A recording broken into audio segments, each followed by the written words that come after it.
Hi everyone, this is Dione from After the Rain Arts Therapy.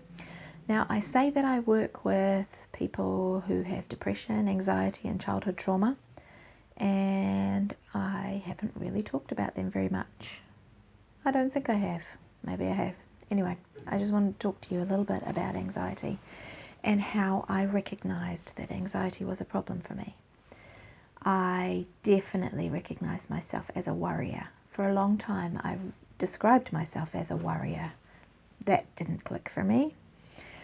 I was a single mum, and so I was always concerned about the safety of my children. I was sexually abused as a child, so I was very concerned about things like that not happening to my children. I definitely always had the worst case scenario in my head. My mind would go off on crazy directions of what could possibly go wrong. But it wasn't until, I can't even remember when, my kids were in high school, and it doesn't really matter when or how, but I remember writing a message to my sister who was a great supporter for me and a very important part of my life.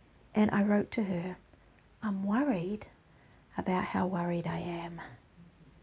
And as I wrote that, I thought, that's ridiculous.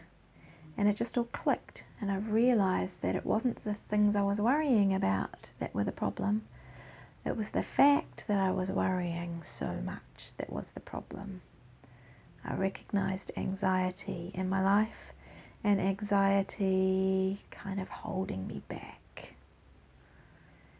It started a chain of events to make changes, but and no one thing, I couldn't tell you this meant that I did this one thing differently and everything changed.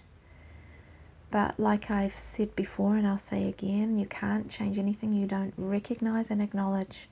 And this was the moment that I recognized that anxiety was a problem for me. I'm worried about how worried I am. I wonder if anyone else has a similar experience. Are you worried about how worried you are? I think it's time to do something about it. And I wish you all the best. Have a look, there's lots of good information online, and there's some pretty great counsellors online who might be able to help. That's it from me.